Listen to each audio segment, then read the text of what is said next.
Salut à toi, donc hier on a vu tout ce qui est Docker et Serverless. Je vous remercie, j'ai reçu pas mal de mails par rapport à ça, donc je vous ai répondu. N'hésitez pas à m'envoyer des mails.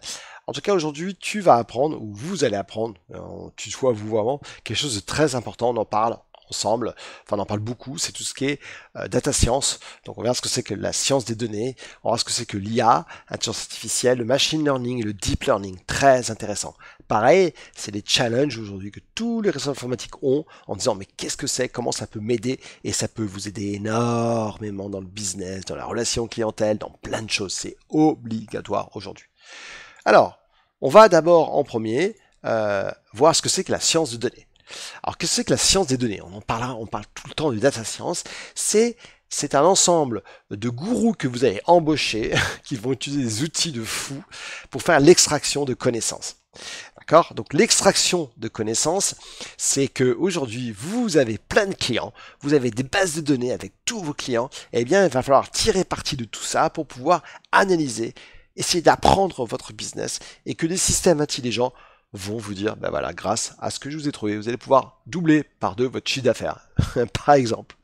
Donc, ça emploie des techniques de mathématiques, analyse, optimisation, statistique, théorie de l'information, waouh, notamment traitement de signal, modèle probabiliste, apprentissage automatique, enfin, ouf, énormément. C'est utilisé évidemment dans l'ingénierie de données, reconnaissance de forme, apprentissage, visualisation, analytique, phopétique, propétique, pardon, modélisation de l'incertitude, etc. Tout, enfin bon, c'est énorme. Donc la science des données, on appelle ça la data science. C'est vraiment des gens qui sont formés, c'est très recherché aujourd'hui, des gens qui sont formés pour analyser vos données. Ce sont vraiment des gens qui ont une connaissance énorme des bases de données, du big data, des systèmes de business intelligence, d'extraction des données, etc. Tout. Ce sont vraiment des gens qui sont très recherchés aujourd'hui.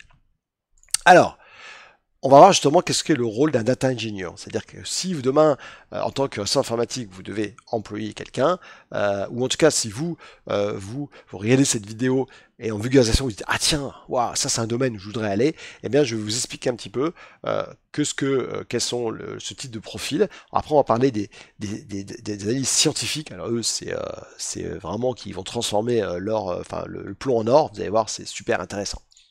Donc, qu'est-ce que c'est que le data engineer? L'ingénieur de données, qu'est-ce qu'il fait? Eh bien, il va préparer l'information de big data. Big data, ce sont des sociétés qui ont énormément d'informations, parce que franchement, entre nous, si vous avez très peu d'informations, vous n'avez pas besoin de ça. Hein. Et il va préparer ces données-là pour être analysées ensuite par les data scientifiques, ce qu'on appelle les scientifiques, hein, scientifiques des données. Donc, le but, c'est de créer des requêtes très complexes pour récupérer l'information que vous avez besoin. Hein, on imagine une société, je sais pas moi, qui vend des forfaits téléphoniques, qui vont devoir analyser tous leurs clients, comment ils utilisent ce forfait téléphonique, où ils sont en France, où ils sont dans le monde, pour peut-être proposer justement un nouveau forfait qui va aller matcher les besoins des clients, hein, par exemple. Donc, les ingénieurs de données vont utiliser le système d'ETL, ça veut dire extraire, transformer et charger les informations qui viennent du big data pour qu'elles puissent être vraiment utilisées par ces ingénieurs de données. Donc ça c'est important. Donc ça veut dire que évidemment je vais récupérer un maximum d'informations pour pouvoir ensuite faire de l'apprentissage automatique. Les scientifiques, qu'est-ce qu'ils vont faire? C'est vraiment les alchimistes. Ça veut dire qu'ils vont prendre les données brutes en données épurées. C'est-à-dire qu'ils vont aller récupérer les informations précieuses et exploitables. D'accord? Donc ça, c'est très important. Ils vont utiliser des algorithmes, des systèmes très sophistiqués pour récupérer des informations justement importantes. Alors, c'est vrai que dans le domaine, par exemple, commercial, c'est super utilisé pour analyser vos clients. Et donc, ces data scientifiques doivent connaître, doivent maîtriser tous les bases de données de type big data, oui, pour pouvoir sortir des résultats intéressants. Parce que c'est ça le but, c'est de se dire, voilà, j'ai énormément de données, comment est-ce que je vais pouvoir analyser toutes ces données-là pour pouvoir récupérer une pépite. Donc ici, vous avez justement un peu une comparaison entre data scientifique, data analyst et data engineer. Hein, je vous ai mis le lien ici, ça c'est assez intéressant. Alors, qu'est-ce que c'est que le big data? Parce que c'est très bien d'avoir ces informations, mais d'où elles viennent? Eh bien, le big data, c'est ça. imaginez un petit peu tous les réseaux sociaux. Hein. Vous savez, les réseaux sociaux, que ce soit Facebook ou LinkedIn, eh bien, ils sont capables de voir tout ce que vous faites, absolument tout. Je veux dire, il n'y a pas de mystère. Il faut savoir que dès que vous allez sur TikTok, dès que vous allez sur Insta, dès que vous allez sur Facebook, partout, vous avez tout un système qui vont analyser tout ce que vous faites, qui vont faire du machine learning et qui vont sortir le meilleur produit par rapport aux sociétés. Quand vous êtes sur TikTok, vous voyez des vidéos, vous inquiétez pas que tout d'un coup vous allez avoir eh bien une pub pour justement vous vendre un produit. Donc les big data, c'est ces informations qui sont exponentielles. Donc big data, c'est ça. C'est évidemment un ensemble de données qui sont récupérées par justement ces différents acteurs. Ces acteurs, on les connaît aujourd'hui. On sait par exemple que les GAFAM, avec un M à la fin, et non pas que GAFA, hein, c'est évidemment Google, Apple, Facebook, Amazon et Microsoft. Ce sont les entreprises qui gèrent le plus d'informations aujourd'hui. Alors, revenons à des choses plus terre à terre. On va parler maintenant d'intelligence artificielle. Alors l'artificiel, c'est le buzz aujourd'hui. C'est comment est-ce que je vais pouvoir imiter l'intelligence humaine, effectuer des tâches telles que la reconnaissance d'images, de discours, de modèles et la prise de décision. Donc ça, c'est important. Donc l'IA va permettre justement de faire de l'automatisation et va permettre de récupérer toutes ces informations-là pour justement faire en sorte de récupérer ces informations super intéressantes. Alors on sait qu'aujourd'hui, avec l'IA, on dit que l'automatisation va éliminer 73 millions d'emplois. Mais attention, vous inquiétez pas, ils vont en créer également énormément, puisque on sait qu'aujourd'hui, il y a besoin de gens qui maîtrisent toutes ces technologies-là. Donc, il y a une offre ici, par exemple, sur Azure, tout ce qui est IA, hein, tout simplement.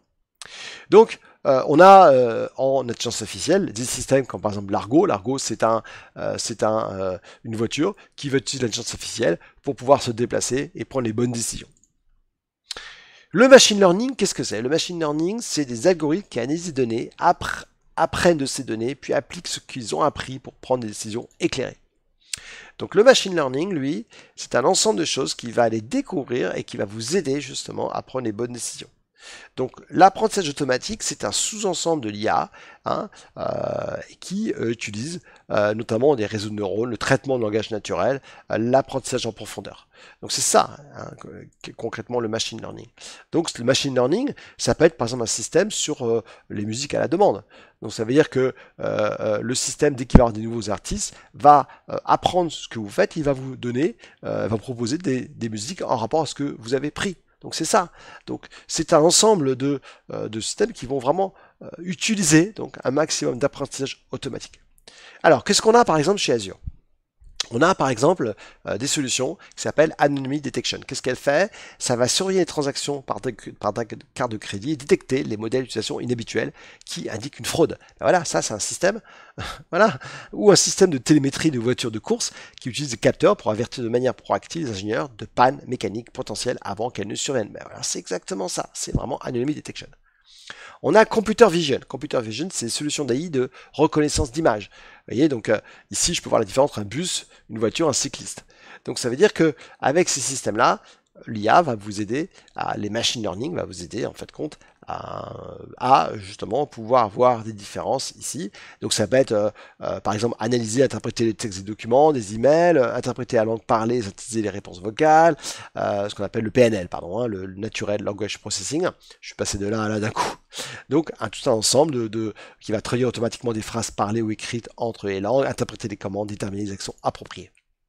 Et on a quelque chose de super intéressant, c'est ce que les assistants informatiques ont besoin. Vous savez, c'est ce qu'on appelle les assistants virtuels, ce qu'on appelle les conversations. Vous savez qu'aujourd'hui, vous avez de plus en plus de sites où vous avez un robot qui vous répond. Eh bien, c'est souvent pas terrible. Eh bien, les sociétés maintenant tendent à avoir des systèmes qui soient très intelligents.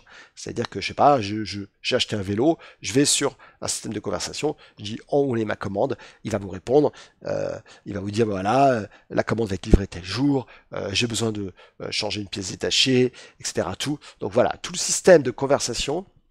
Ça va éliminer donc une personne humaine et ça va utiliser des systèmes de conversation utilisés par des robots pour gérer des dialogues entre l'utilisateur et le système. Donc ça peut être par exemple pour des supports clients, ça peut être des systèmes de réservation pour les restaurants, les compagnies aériennes, les cinémas, les consultations de soins de santé, la domotique, assistant numérique personnel. L'offre d'Amazon, Ben pareil, vous voyez qu'ils offrent le même principe, Amazon Pully, Amazon SageMaker, Amazon Lex, Amazon Organization, Amazon Comprehend et Amazon Transcribe. Tous ces systèmes-là sont offerts par Amazon. Maintenant, parlons du Deep Learning. Le Deep Learning, c'est quelque chose qui va essayer de trouver un système qui va s'auto-configurer, où il va devenir de plus en plus intelligent. C'est ça, en fait, contre le Deep Learning. Le Deep Learning, c'est ça. Ça veut dire que c'est un sous-ensemble, évidemment, de l'apprentissage automatique, mais qui va s'auto-configurer. Ça veut dire que le Deep Learning, c'est un modèle d'apprentissage en profondeur conçu pour analyser en permanence les données avec une structure logique similaire à un être humain. Donc c'est un système qui va vraiment essayer d'apporter un système qui va s'auto-améliorer. Donc un des meilleurs exemples, c'est l'AlphaGo de Google. L'AlphaGo de Google, c'est quoi? Ben, c'est le jeu Go. D'accord? Le jeu Go, donc c'est conçu par une intelligence artificielle. C'est en jouant contre des joueurs professionnels de Go, le modèle d'apprentissage en profondeur d'AlphaGo a appris à jouer. Donc plus vous jouez, plus il va devenir performant. Donc pour faire un récap, l'apprentissage automatique utilise des algorithmes pour analyser les données, apprendre de ces données et prendre des décisions éclairées en fonction de ce qu'il a appris. L'apprentissage profond structure les algorithmes en couches pour créer un réseau neuronal artificiel capable d'apprendre et de prendre des décisions. L'apprentissage en profondeur est un sous-domaine d'apprentissage automatique, bien sûr. Bien que les deux relèvent de la grande catégorie de l'intelligence artificielle, l'apprentissage en profondeur est ce qui alimente l'intelligence artificielle la plus humaine. Un petit exemple de solution sur le marché de Deep Learning, c'est justement AnswerBot, qui va être capable de pouvoir répondre à des clients qui viennent sur un site. C'est les robots, voilà. Ben là, je vous donne un exemple justement de AnswerBot, Zendesk, qui permet de faire ce genre de choses.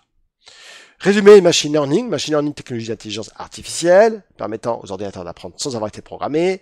Sciences modernes permettant de découvrir les patterns, d'effectuer des prédictions. Et machine learning est très efficace dans une situation où les insights doivent être découvertes à partir de larges ensembles de données diverses, c'est-à-dire le big data. Résumé, l'AI, intelligence artificielle, un ensemble de théories et de techniques mises en œuvre en vue de réaliser des machines capables de simuler l'intelligence, souvent classées dans le groupe des sciences cognitives. Elle fait appel à la neurobiologie, d'accord, et à la logique mathématique. Et ça crée des solutions stratégiques qui peuvent analyser les images, comprendre les discours, faire des prédictions à l'aide de données et imiter d'autres comportements humains intelligents, le tout à l'aide d'Azure AI ou de Google ou d'Alibaba. Ok, voilà, donc j'espère que tu as appris en tout cas certaines choses. Je te remercie et je te dis à demain pour la gestion du poste de travail moderne. Salut à toi!